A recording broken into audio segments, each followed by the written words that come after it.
Selamat malam, Anda menyaksikan program Rosi. Usai tagar kabur aja dulu menggema di sosial media, kini muncul tagar Indonesia gelap. Dan sejak Senin 17 Februari lalu, mahasiswa unjuk rasa di Jakarta dan berbagai daerah. Aksi mahasiswa ini adalah bentuk protes atas kebijakan pemerintah yang dinilai tidak pro rakyat. Di antaranya soal efisiensi yang mengorbankan biaya pendidikan. Malam ini Rosi mengundang seorang yang pernah jadi ASN di Kementerian Keuangan. Kini ia punya podcast dengan pengikut jutaan orang, Ferry Irwandi. Halo Mbak Rosi. Selamat malam Fer. Selamat malam. Senang sekali bisa akhirnya bertemu Ferry di studio Menara Kompas. Sama-sama. Sebagai yang pernah menjadi mahasiswa, pernah menjadi ASN di Kementerian Keuangan, sekarang seorang podcaster dengan follower jutaan seperti yang tadi saya sudah perkenalkan pada penonton Rosi. 2 minggu yang lalu kita melihat soal tagar kabur aja dulu, lalu kemudian ada Indonesia gelap. Sebagai seorang anak muda gitu, yang bisa dikategorikan anak muda, gimana melihat mahasiswa dengan tagar Indonesia gelap kali ini? Pertama ya, saya punya perspektif sendiri soal ini. Indonesia gelap atau semua aktivasi yang dilakukan bukan cuma sama mahasiswa tapi koalisi masyarakat sipil ini, tolong jangan dilihat sebagai bentuk kebencian, bentuk provokasi, atau bentuk ketidaksukaan, atau selalu menitik beratkan, oh ini kepentingan politik tertentu nih. No, justru Indonesia gelap itu kalau kita lihat dalam sisi yang berbeda, itu memperlihatkan sebuah kepedulian, kecintaan, bahkan keinginan masyarakat, terutama yang teman-teman mahasiswa, supaya Indonesia ini lebih baik. Karena kalau mereka tidak punya itu semua, ya mereka nggak akan peduli gitu. Mereka nggak akan turun di jalan, mereka nggak akan menghabiskan uang pribadi mereka tidak akan meresikokan keselamatan diri mereka tidak akan melakukan apapun yang mereka lakukan sekarang. Kalau ini cuman semata-mata ada arahan pihak tertentu, ada kelompok tertentu untuk kita rame-rame yuk ke situ karena kita punya kepentingan ini nanti. No, terlalu kecil untuk melihat semua demo atau semua aktivasi Indonesia gelap ini sebagai sesuatu yang ya sifatnya kebencian atau hasutan. Jadi aku kalau sebagai seorang yang pernah jadi mahasiswa juga dan mungkin masih muda, Mbak, belum 40 ya. Melihat ini sebagai ternyata segini banyak loh. Kita tuh masih bisa berharap loh dengan semua hal yang terjadi di sini. Kita masih bisa berharap seenggaknya generasi di bawah kita itu masih punya kepedulian segitu besarnya untuk masyarakat Indonesia dan seharusnya mereka punya hak untuk didengarkan sebaik-baiknya gitu. Justru kalau dari sisi Ferry kita memberikan apresiasi bahwa kelompok intelektual kampus-kampus ini masih bisa terus menyuarakan apa yang menjadi pandangan mereka. Betul. Nah, hari ini Kamis pada saat kita ngobrol di studio ini, Fer, Kamis tanggal 20 Februari ini akhirnya Mensesnek bertemu dengan para demonstran mahasiswa. Karena memang sejak demo hari Senin, Selasa, Rabu, dan Kamis ini memang tuntutan mereka adalah tetap akan menyuarakan protes mereka sampai pihak istana bertemu. Dan hari ini, sore ini, Mensesnek menemui mahasiswa. Ini dia. Berdiri semuanya. Mari anak-anak muda.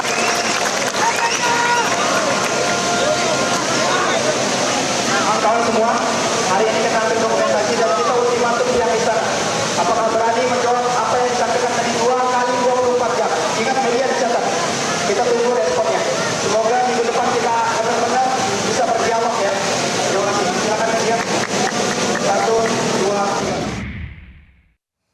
3. Tadi sore akhirnya Prasetyo Hadi Mensesnek bertemu dengan mahasiswa. Paling tidak saya ingin membacakan apa yang dikatakan oleh Mensesnek. Dengan ini saya menyatakan apa yang menjadi tuntutan saudara-saudara sekalian, memerintahkan menerima dan akan mempelajari dan kita akan terus konsolidasi. Apakah bagi Ferry bertemunya Mensesnek sore ini pada mahasiswa itu sebuah reaksi yang cukup baik, gesture yang harus diapresiasi atau gimana? Pertama satu hal sebelum itu, Terkait pertanyaan Mbak Ros yang pertama ya tentang bagaimana saya melihat Indonesia, gerakan Indonesia Gelap ini dan bagaimana mahasiswa turun di jalan, masyarakat sipil turun di jalan. Yang saya bilang ini jangan dilihat sebagai bentuk kebencian, ini dilihat sebagai bentuk kepedulian. Bahwa ada generasi, Indonesia tuh punya generasi muda kayak gini loh, kaum intelektual yang masih peduli gitu loh. Yang repot kalau enggak akan pernah ada Indonesia Mas kalau mereka nggak kayak gitu. Dan fakta bahwa ketika Mensesnek datang dan mereka bubar dengan teratur, itu yang pertama kali kita harus apresiasi. Ya. Artinya apa? Tidak ada kepentingan di situ. Kalau ada kepentingan di situ, mereka akan buat sesuatu yang selama ini dituduhkan kepada mereka. Ini kita harus lindungi dulu teman-teman kita nih. Dan itu menunjukkan sikap fair dari mahasiswa. Karena mahasiswa mengatakan kami baru akan berhenti kalau ada pihak istana, pihak istana itu menemui. Dan ketika itu ditemui, mahasiswa juga yes, fine. Kita bubar teratur, kita nggak buat kerusakan, kita nggak buat kehancuran.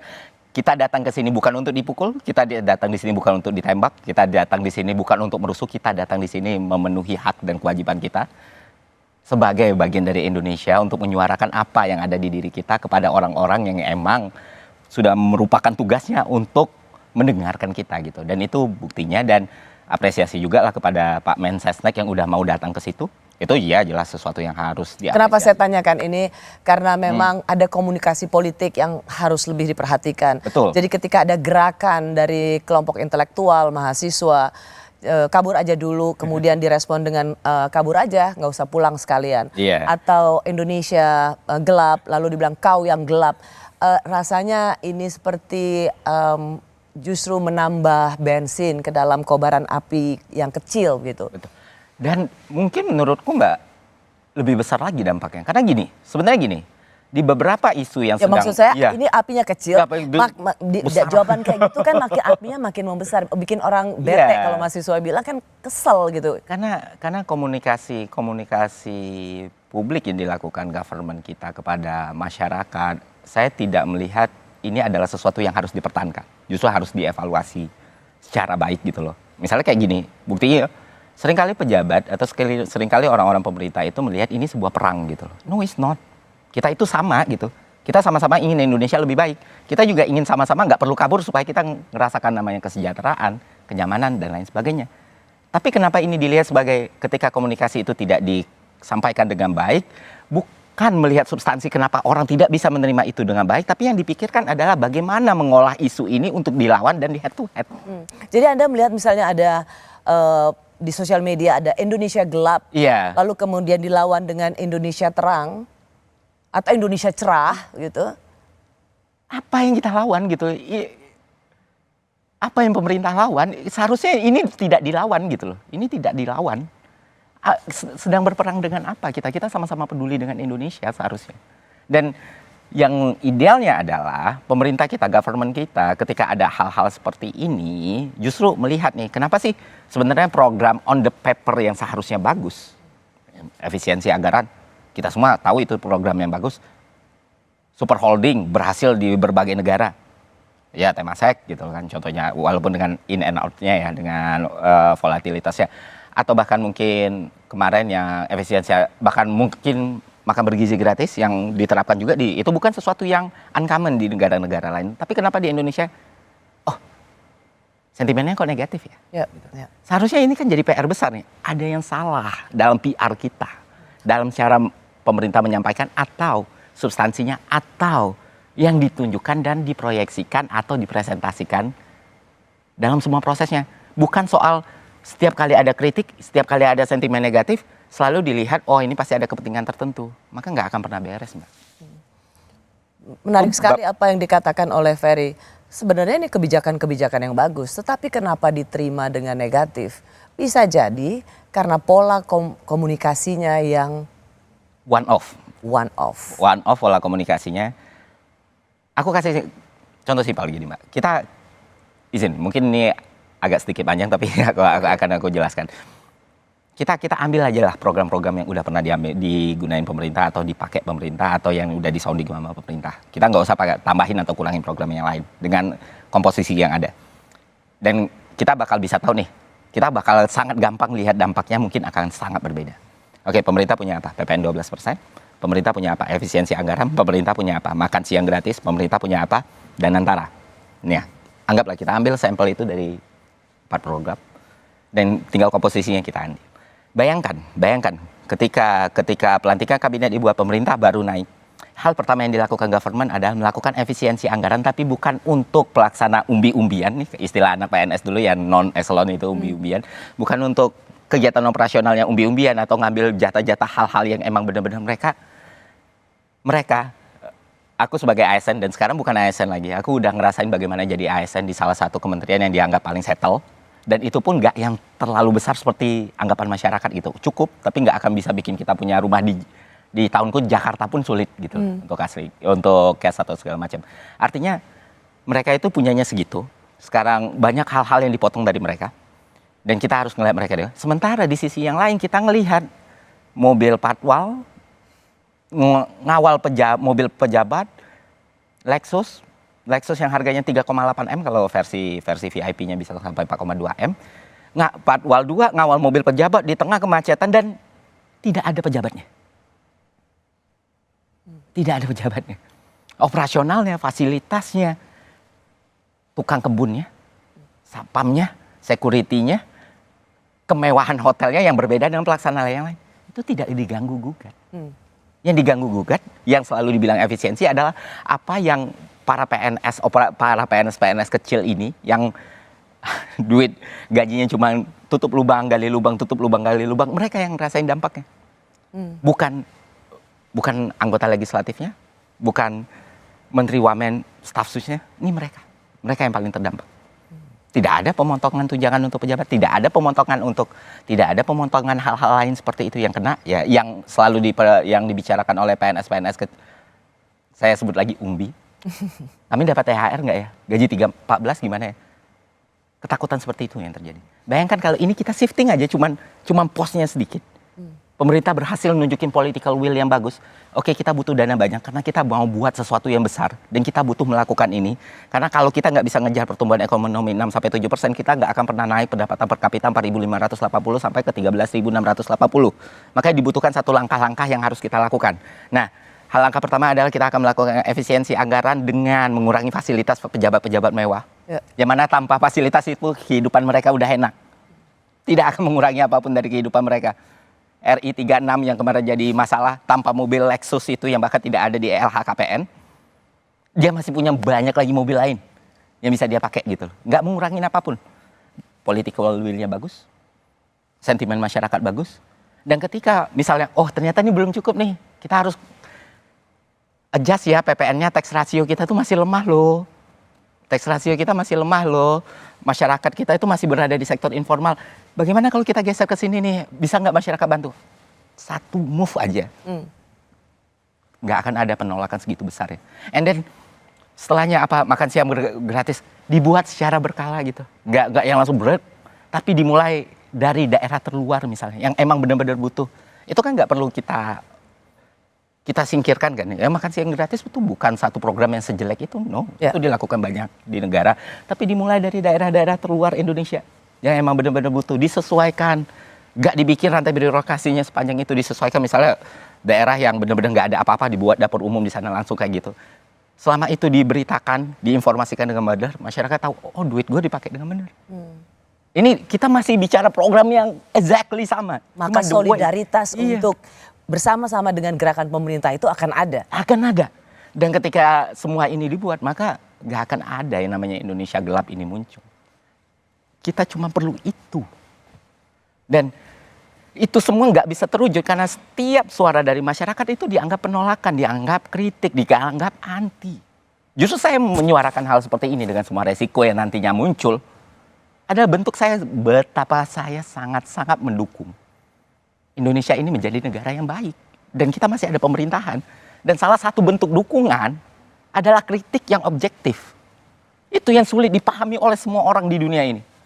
Dukungan itu bukan pujian doang gitu. Nggak akan ada sesuatu itu bisa jadi besar tanpa dia mendapatkan kritik yang baik. Dan itu aku minta maaf Mbak kalau there's some emotion. But yeah, that's it. Let me control myself. Okay. No, you know what? Actually, kenapa saya juga terpana dan menahan diri untuk tidak menanyakan lebih lanjut. Justru dengan getaran suaramu dan emosimu menceritakan ini semua, disitulah letak betapa engkau sangat mencintai Indonesia. Anda masih di program Rosi. Efisiensi anggaran adalah niat pemerintah untuk menghentikan praktek pemborosan uang negara. Tapi kenapa di tengah upaya itu mahasiswa justru menggugat kebijakan ini? Efisiensi seperti apa yang diharapkan mahasiswa? Malam ini saya mengundang founder Malaka, platform yang mempersiapkan generasi muda berpikir kritis dalam menghadapi kompleksitas dunia modern, Ferry Irwandi. Dan saya juga sudah mengundang Haidar Hilmi, ia adalah koordinator aksi BEM seluruh Indonesia yang hari ini juga masih turun ke jalan menyuarakan aspirasinya bersama teman-teman BEM seluruh Indonesia. Haidar, selamat malam, masih di ini ya, di Sudirman ya kayaknya ya? Selamat malam Mbak Rosi, kita masih di Patung Kuda ini. Oh ya, tadi sudah ditemui oleh Mensesnek Hadi Prasetyo. Dan teman-teman saya dan ada Mas Ferry di sini mengapresiasi yang luar biasa karena teman-teman BEM langsung semuanya membubarkan diri dengan tertib setelah tadi sempat bertemu dengan Mensesnek. Apa evaluasi dari demonstrasi hari ini buat teman-teman BEM? Evaluasi aksi ya Mbak, sebenarnya ada beberapa evaluasi. Yang pertama kita agak menyayangkan bahwa kita telat turun aksi ya. Yang harusnya dijadwalkan lebih awal, tapi kita baru turun aksi setelah asar seperti itu. Kemudian juga dengan masa yang ternyata membludak ya, di luar tech lab kita, ternyata banyak juga dari kampus-kampus non-blok yang ikut aksi pada sore hari ini seperti itu. Sehingga agak kewalahan mengatur bagaimana perjalanan atau skema aksi pada hari ini seperti itu. Tapi selebihnya insya Allah kita menganggapnya ini sudah cukup baik, apalagi dengan goals aksi yang sudah terpenuhi, yaitu adanya pihak istana yang menemui kita masa aksi. Ya, Haidar, kan sebenarnya kalau kita lihat timelinenya 14 Februari hari Jumat Menteri Keuangan sudah mengatakan bahwa tidak ada efisiensi ini tidak ada kaitannya dengan pemotongan anggaran untuk perguruan tinggi yang mengakibatkan akan mempengaruhi UKT, tidak akan mempengaruhi juga soal beasiswa, bansos. Tetapi mengapa sejak tanggal 17 Februari sampai saat ini soal efisiensi yang berakibat pada dunia pendidikan masih menjadi tema gerakan teman-teman mahasiswa, masih menjadi bagian yang sentral dari aksi protes teman-teman mahasiswa. Apa yang kurang yang sebenarnya sudah dijelaskan oleh Menteri Keuangan? Baik Mbak Rosi, sebenarnya terkait efisiensi ini ya, terkait Inpres nomor 1 tahun 2025, memang yang menaikkan akhirnya naik tagar Indonesia gelap itu karena UKT yang ada kemungkinan naik dan KIP yang akan ada pemotongan. Tapi sebenarnya kenapa pada akhirnya kita tetap menuntut pemerintah mengkaji ulang Inpres nomor 1 tahun 2025 ini karena banyak dampak-dampak lainnya terkait efisiensi. Bahkan kita melihat efisiensi ini seperti mainan bagi pemerintah. Ini akumulasi problem, akumulasi persoalan yang terlihat dari adanya pemecatan massal, PHK massal di RRI, di BMKG. Kemudian ternyata setelah viral pemecatan tersebut malah dipanggil lagi.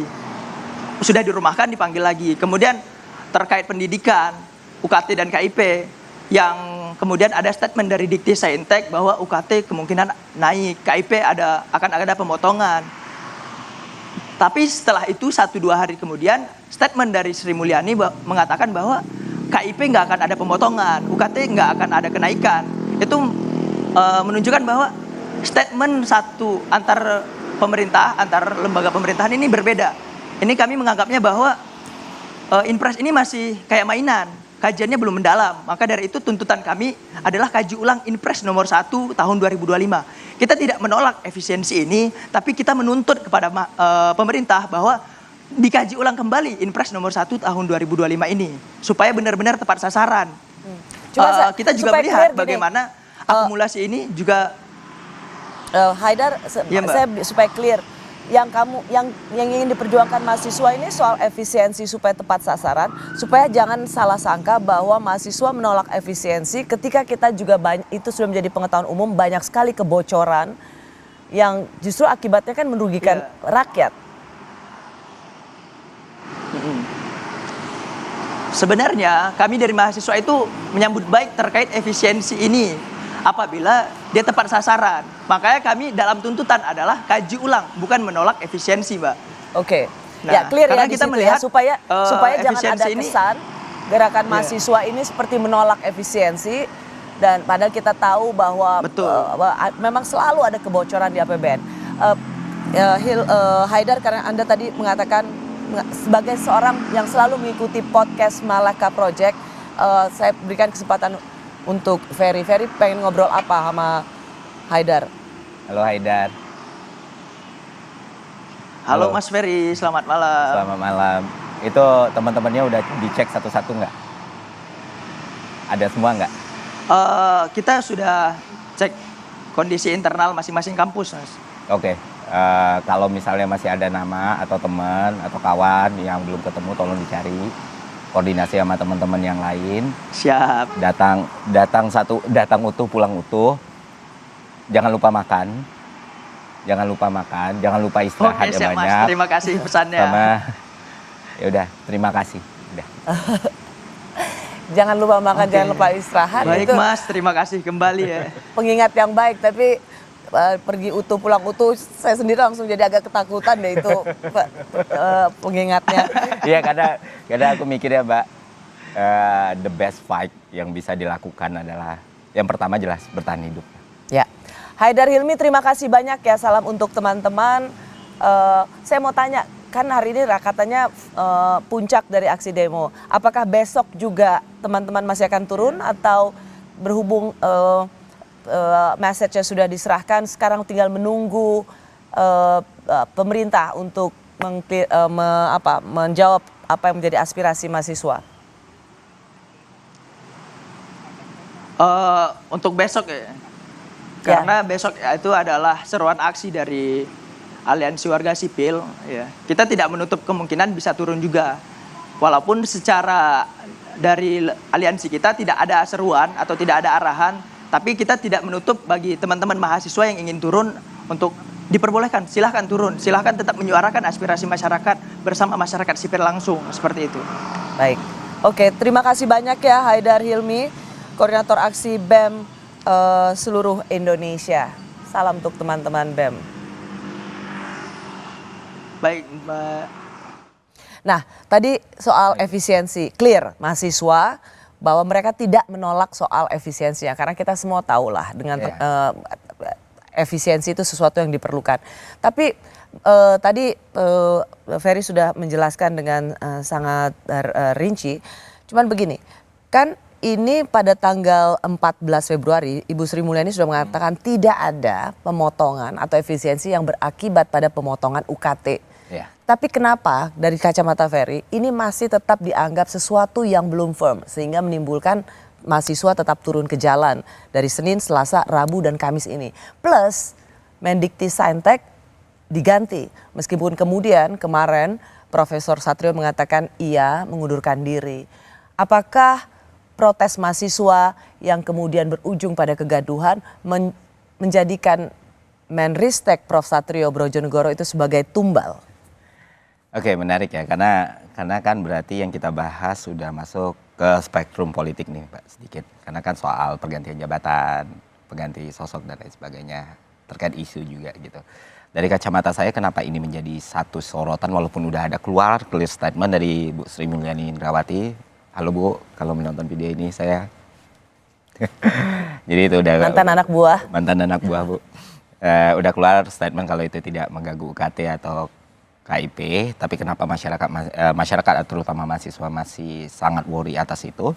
Karena gini, Malaka Project atau itu sebuah media gerakan community yang kita buat, yang utamanya emang move-nya ke pendidikan. Jadi kita benar-benar concern pertama kita ketika kita baru terbentuk dan kita baru melakukan aktivasi adalah mempelajari semua seluk-beluk dan hal-hal yang berkaitan dengan pendidikan kita, termasuk salah satunya UKT. Nah di situ kita ngerasain sendiri gimana mahasiswa selama ini sangat-sangat terbebani atas biaya Pendidikan. yang begitu tinggi, apalagi perguruan tinggi ya, yang bahkan kenaikannya bisa ratusan persen dalam 1 tahun. Persis. Makanya ketika sekali Menteri Keuangan sudah Iya. mengkoreksi bahwa tidak ada pemotongan untuk yang berakibat pada kenaikan UKT, kenapa masih cemas? Karena gini, Mbak, kita dulu mencoba memahami isu ini dengan sangat baik ya. Kita bahkan bikin satu movement lah, kita bikin beasiswa kita sendiri untuk anak-anak ini, dan ternyata itu juga masih kurang. Karena gini, buat teman-teman mahasiswa ini mereka perlu hitam di atas putih, mereka perlu kejelasan, mereka perlu peraturan yang emang benar-benar nge-state kalau itu nggak boleh naik, atau seruan, atau surat edaran atau lain sebagainya. Karena apa? Karena akhirnya keputusan naik tidaknya UKT ini kan bergantung sama perguruan tinggi masing-masing. Apalagi yang kita udah tahu ya, sederhananya ada yang BLU, ada yang berusaha ada yang emang sifat dari universitas dan perguruan tinggi itu berbeda-beda. Jadi mereka worry. Ada ketakutan, ada kekhawatiran dari mahasiswa-mahasiswa ini karena banyak dari mereka itu bergantung sama KIP ini tadi. Banyak dari mereka yang bergantung sama sedikit saja KIP ini kartu Indonesia Pintar ya. gitu. Kartu Indonesia Pintar. Ada banyak dari mereka yang sedikit saja perubahan di biaya yang harus mereka keluarkan, mereka terancam putus sekolah, putus kuliah, putus semua hal yang memang dicita-citakan dari awal. Sedangkan kita tahu makin kesini sektor informal kita itu makin bergerak tinggi, sedangkan sektor formal kita kurang. Menjadi sarjana saja di Indonesia tidak cukup menjamin kalau kita bisa kerja kan. Apalagi tidak. Ya, tapi apakah statement Mendikti Saintek, Prof. Satrio, yang memang dari anggaran yang diberikan setelah dipotong untuk efisiensi mengindikasikan adanya pemotongan atau adanya potensi kenaikan UKT, itu kan sebuah paparan yang jujur. Dan kemudian bahwa itu dikatakan tidak, itu kan bisa juga dilihat sebagai satu koreksi. Betul. Kalau yang aku lihat itu adalah interpretasi ya. Ketika satu kebijakan diturunkan, maka yang akan mengeksekusi kebijakan itu atau satkernya langsung yang berkaitan dengan kebijakan itu tuh menginterpretasi, oh ini akan berdampak ke situ. Mungkin maksudnya di situ. Mungkin bisa jadi dengan efisiensi seperti ini, maka akan berdampak pada kenaikan UKT. Yang mana itu tidak berdiri singular informasi seperti ini. Karena beberapa universitas negeri di Indonesia, dari apa yang saya observasi dan riset, itu mengeluarkan pernyataan atau risalah rapat atau lain sebagainya yang menyatakan bahwa kemungkinan besar akan melakukan kenaikan UKT. Dan akhirnya ini jadi bola salju yang terus menggulung gitu loh. Terus menggulung dan orang akan melihat, orang nggak akan bisa coba point out ke rektor ini. Sekarang menterinya siapa? Nah akhirnya itu yang mungkin menimbulkan dampak negatif kepada Prof. Satrio sehingga beliau mundur dan harus digantikan. Pada reshuffle hari ini ya kalau nggak salah. Itu sih saya lihat. Jadi memang urusan efisiensi yang kemudian dikaitkan sama dengan uang sekolah itu sangat sensitif. Lesson learned dari soal ini adalah jangan main-main dengan selain urusan soal perut, yang kemarin soal LPG gas itu kan juga kaitannya soal perut, dan sekarang tentang uang sekolah atau uang kuliah mahasiswa. Ini lesson learned adalah jangan main-main dengan kebijakan yang menyangkut soal ini. Terima kasih Anda masih di Rosi, disiarkan langsung dari Menara Kompas. Meski tujuan dari efisien adalah untuk mencegah kebocoran uang negara, para mahasiswa tetap menuntut pemerintah untuk mengevaluasi kebijakan pemotongan anggaran secara besar-besaran. Kenapa efisiensi ini ditolak? Saya masih bersama founder Malaka, Ferry Irwandi. Ia dulu pernah bekerja sebagai ASN di Kementerian Keuangan. Fer, jelaskan pada saya, mengapa efisiensi justru ditolak? Padahal kalau kita tahu waktu itu masih Pak Basuki Cahayapurnama atau Ahok masih menjadi wakil gubernur. Tahun 2012 ia juga mendapatkan Bung Hatta Awards karena anti korupsi dan good governance. Yang paling baru adalah Gubernur Deddy Mulyadi. Ia juga mengatakan harus ada efisiensi. Itu mendapat tepuk tangan. Tapi kenapa efisiensi yang ini ada penolakan besar-besaran ya? Iya, karena mungkin yang dipahami masyarakat adalah pos efisiensi yang dilakukan itu belum ada yang bisa bikin kita tepuk tangan. Nah misalnya kayak tadi Mbak Rosi ngasih contoh Pak Ahok. Pak Ahok ketika melakukan efisiensi yang dia tebas adalah pos polisi pos polisi atau pos pengamanan, aku lupa, yang sempat muncul dan viral di media sosial tahun itu. Sama memotong PU, karena dia tahu setiap kali ada proyek pembangunan jembatan selalu di markup. Iya, selalu. Jadi langsung dia potong. Langsung dipotong, kayak misalnya apa posko pengamanan itu sampai 2 miliar, posko kayak gimana? Hal-hal seperti itu kan yang ya ini nih bener nih. Bukan. Jadi relate ya sama publik tuh relate bahwa ketika pejabat memotong itu sesuatu yang relate dengan masyarakat, dan masyarakat lihat memang nggak ada perlunya. Memang nggak ada perlunya. Misalnya nih, nggak perlu potong sebesar itu yang diambil pemerintah sekarang. Oke, kami akan melakukan efisiensi dan kami akan bilang bahwa tidak ada satupun pejabat di negara ini, baik menteri, wamen atau staf sus atau segala macam, yang mendapatkan fasilitas lebih daripada masyarakat biasa. Oh, itu trust level masyarakat akan naik, dan itu bisa dilakukan dan sangat mudah untuk dilakukan, dan bukan tidak dilakukan oleh negara lain. Bagaimana dengan misalnya counter narasi atau penjelasan misalnya dari pihak pemerintah bahwa ketika di ASN itu kan ada secara cukup demonstratif memperlihatkan lift yang mati, terus kemudian listrik dimatikan gitu, dan kemudian itu dikaitkan dengan penolakan pada efisiensi ini adalah karena birokrasi kita selama ini sudah menjadi raja-raja kecil yang menikmati zona aman. Jadi pantas mereka juga menjadi bagian yang ikut mengorkestrasi penolakan efisiensi ini, karena mereka selama ini diuntungkan dengan kebocor atau uang APBN yang secara tidak efisien digunakan oleh birokrat. Gampang, Mbak. Jawabannya gampang. Resisten itu akan tetap muncul. Apapun bentuknya nantinya ke depannya, selama tidak dari diri mereka sendiri yang membuat peraturan efisien ini melakukan sesuatu atas diri mereka sendiri, maka nggak akan ada masyarakat yang bisa apresiasi. That's it. As simple as that gitu loh. Selama kalau kita minta orang mengorbankan sesuatu, maka korbankanlah dulu diri kita sendiri. Sesimpel itu. Itulah pemimpin. Itulah wakil. Ini yang saya tidak, it's not rocket science gitu loh untuk paham. Jadi nggak perlu pemerintah mikir formula kayak gimana pun. Kita butuh efisiensi, kita sepakat kita butuh efisiensi. Ini as simple as political will yang tidak dirasakan masyarakat sama sekali. Karena ketika kita sedang susah-susahnya, semua elemen dari birokrasi itu sedang susah-susahnya, kita lihat di televisi sedang karaoke pejabatnya di fasilitas yang mewah. How can be masyarakat bisa menerima itu? Nggak perlu sekolah tinggi-tinggi untuk paham hal-hal kayak gitu. Jadi jangan dibawa A, B, C, D. Tunggu. Kamu mau beres ini, kamu baru beres ini, kamu mau beres ini. Kami dukung. Tapi apa yang kamu lakukan untuk dirimu sendiri sehingga kami tahu kamu melakukan ini untuk negara ini. Dan itu tidak, sekali lagi aku tekankan, tidak merugikan pejabat itu sama sekali. Mereka kehilangan mobil dinas, 0% kerugian yang mereka rasakan. Dan itu terjadi di semua negara. Saya kaget ketika saya kira selama ini saya hidup di sebuah kota yang kecil namanya Jambi, terus pindah ke Jakarta. Saya pikir emang itu standar di seluruh dunia kalau pejabat harus diperlakukan seperti A, B, C, D, E.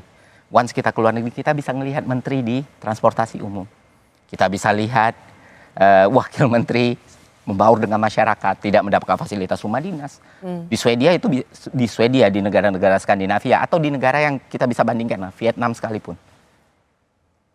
Tidak ada pejabat, tidak ada pemerintahan di seluruh dunia ini yang memfasilitasi pejabatnya lebih mewah dari Indonesia. Dan saya siap menanggung semua resiko atas apa yang saya omongin. Dan stand saya tetap sama.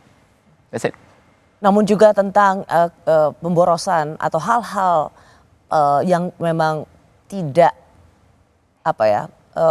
dianggap tidak efisien dari birokrasi kan juga harus ada pengakuan dong. Misalnya setiap meeting harus ada uang rapat, makanya kemudian sengaja harus membuat meetingnya lama-lama, atau kemudian acara di luar yang dianggap tidak perlu, seremonial. Tidakkah itu juga menjadi pengakuan yang harus diberesin? Iya, itu harus diberesin dan saya setuju itu diberesin. Nah, mungkin pemerintah bingung kan, kami kan lagi melakukan hal yang benar. Betul Pak, benar. Tapi ini deh, cuma lakuin yang tadi saya bilang, everything is there. Semua orang bisa nerima apapun kebijakan yang nantinya dibuat. Selama lakukan dulu untuk apa yang terlihat di publik. Selama political will-nya baik. Political will-nya baik dan representasinya juga baik. Ini yang kurang, ini hal yang sederhana, kurang, dan ketika dilakukan, selain berdampak, trust masyarakat juga akan naik. Kenapa trust masyarakat kita perlu naik? Karena ekonomi itu bergerak by sentimen, Mbak. Kita ngomong market, kita ngomong sosial, kita ngomong psikologi. Dan kalau masyarakat tidak bisa punya sentimen yang positif, tidak bisa punya trust yang baik dengan government-nya, maka bahkan untuk kebijakan, proyek, dan peraturan yang bagus sekalipun, itu akan sulit diimplementasikan kalau nggak ada trust dari masyarakatnya. Poin yang sangat bagus sekali. Ketika kita melihat semua program-program itu baik, tetapi ketika itu dikomunikasikan dan disalah tangkap atau publik salah tangkap terhadap komunikasi program itu, maka yang terjadi resikonya atau harga yang harus dibayar adalah trust itu sendiri. Iya. Jadi Indonesia gelap atau Indonesia cerah? Anda masih menyaksikan program Rosi yang disiarkan secara langsung dari Menara Kompas. Dan malam hari ini saya mengundang seorang founder Malaka, platform yang mempersiapkan generasi muda berpikir kritis dalam menghadapi kompleksitas dunia modern. Ia sendiri juga punya podcast yang memiliki follower lebih dari 1 juta pengikut. Ferry Irwandi. Fer, tadi kita sempat juga menyinggung soal apa pelajaran terbaik dari kemarahan publik soal kebijakan yang dianggap diambil dengan sembrono. 2 minggu yang lalu kita bicara soal LPG yang keputusannya secara mendadak membuat LPG itu sulit didapat dan itu menimbulkan kekacauan yang luar biasa. Minggu ini kita mendengar soal kebijakan yang kemungkinan bisa mempengaruhi uang kuliah dan itu membuat mahasiswa juga bergerak ke jalan. Meskipun sudah diklarifikasi tidak ada hubungannya efisiensi ini dengan kenaikan UKT. Tetapi ada pelajaran penting soal satu, jangan main-main dengan perut. LPG itu menyangkut asap mengebul di dapur dan juga jangan main-main soal urusan sekolah anak. What next? Apalagi yang harus diperhatikan untuk memberikan pelajaran? Jangan mengeluarkan kebijakan yang tanpa penjelasan dan keputusan yang tepat mengenai perut, uang sekolah, dan apalagi Ferry, kesehatan. Kesehatan, itu 3 fondasi dasar lah dalam kita bernegara dan hidup bersama gitu lah dalam satu bentuk masyarakat. Nah ini menarik sih Mbak, karena ada salah satu peristiwa yang sangat-sangat bikin kita sedih ya. Disaster yang diciptakan oleh manusia gitu. Kesalahan polisi yang akhirnya menghilangkan nyawa. Masalah LPG kemarin di mana kita tahu ibu-ibu di Pamulang, kalau saya nggak salah tertolong dikoreksi, itu akhirnya meninggal ketika sedang mengantri LPG gitu. Dan yang kita tahu kelangkaan LPG itu terjadi dan tercipta karena sebuah keputusan atau sebuah policy yang miss. Bayangkan, ini the bigger picture-nya adalah bukan LPG yang tiba-tiba produksinya langka atau apapun ya. Karena mau mindahin dari yang pengecer ke resmi terus tapi tidak dieksekusi dengan baik, akhirnya menimbulkan kelangkaan yang luar biasa, orang-orang nimbun, orang-orang lain sebagainya, orang-orang ngantri, and people die. Seorang ibu meninggal dan ya udah hari-hari berjalan seperti biasa. Apa kita nggak tahu ini seberapa besar gitu loh? Ini bukan soal ada satu kecelakaan, ini bukan soal emang resource itu tiba-tiba langka dan orang berebut, berkompetisi dan akhir saling enggak. Ini itu barang ada, dibikin policy. Policy ini itu bukan soal langka ya? Bukan soal. Ini karena soal policy yang diambil secara sembrono. Secara sembrono oleh manusia dan sudah membuat manusia lain meninggal. Dan jika aku orang yang bertanggung jawab, jika aku orang yang mengambil keputusan tersebut, aku akan malu kepada orang tuaku yang sudah mendidikku dari kecil untuk tetap bertahan di posisi itu. That's it. Aku akan malu, aku ngerasa orang tuaku salah mendidik ketika aku tetap bertahan karena kesembronoanku seseorang yang tidak ada salah meninggal. Itu mungkin hal paling aman yang bisa aku bilang. Itu, dan seharusnya itu jadi perhatian dari regulator kita karena kita mempercayakan kehidupan kita ke pemerintah kita. Jadi Indonesia gelap atau Indonesia cerah? Inginku cerah. Dan karena inginku cerah dan ingin semua orang yang turun di jalan, semua yang berbicara di media sosial, semua teman-teman baik yang mengkritik, memberi masukan, yang berbicara, semuanya punya tujuan yang sama. Atau saya juga percaya pemerintah juga punya tujuan sama. Kita inginnya cerah. Karena kita inginnya cerah, inilah yang terjadi kan. Karena kalau ada satu pihak yang tidak ingin cerah sama sekali, maka diskursus tidak akan tercipta gitu. Karena kita punya tujuan yang sama, mari kita lakukan dengan cara sebaik-baiknya. Baik sebagai masyarakatnya, baik sebagai government-nya. Baik sebagai orang yang punya profesi, orang yang membayar pajak, orang yang dibantu. Nah ini sinkronisasi ini yang perlu antara pemerintah dan masyarakat. Pemerintah perlu menciptakan trust antara apa yang mereka mau lakukan, apa yang mereka mau ciptakan, apa yang mereka mau sampaikan kepada masyarakatnya. Dan trust ini jangan dinilai kalau solusinya adalah kayak gimana sih kita benturin nih pendapat masyarakat dengan pendapatan yang lain gitu. Tapi lihatlah substansinya, pelajarilah gitu loh. Kritik itu bagian dari dukungan loh. Kritik itu bukan anti gitu. Dan seharusnya orang yang sudah menjabat jabatan-jabatan yang luar biasa ini seharusnya orang-orang yang kompeten untuk memahami kritik mana yang sebenarnya konstruktif atau kritik mana dari lawan politik mereka. Kalau sampai satu hal ini saja mereka tidak bisa bedakan, maka mereka tidak layak duduk di kursi tempat mereka duduk sekarang. Apa mereka benar-benar tidak tahu atau pura-pura tidak tahu ya? Itu mereka sendiri yang bisa jawab. Itu sih menurutku. Power should be checked. Iya, power should be checked. Dan itu selalu yang diucapkan oleh Presiden Republik Indonesia ke-6, Susilo Bambang Yudhoyono. Dalam hal itu, ya betul, kekuasaan memang harus dicek. Dan terima kasih ya Ferry, saya rasa saya senang selama 3 minggu ini saya banyak mengundang anak muda untuk memberikan perspektifnya. Saya senang program Rosi juga selalu memberikan ruang untuk anak muda. Ferry Irwandi, terima kasih. Kita nanti ngobrol lagi soal Danantara. Thank you. Terima kasih telah menyaksikan Rosi. Kita jumpa lagi Kamis depan. Tetaplah di Kompas TV, independen terpercaya.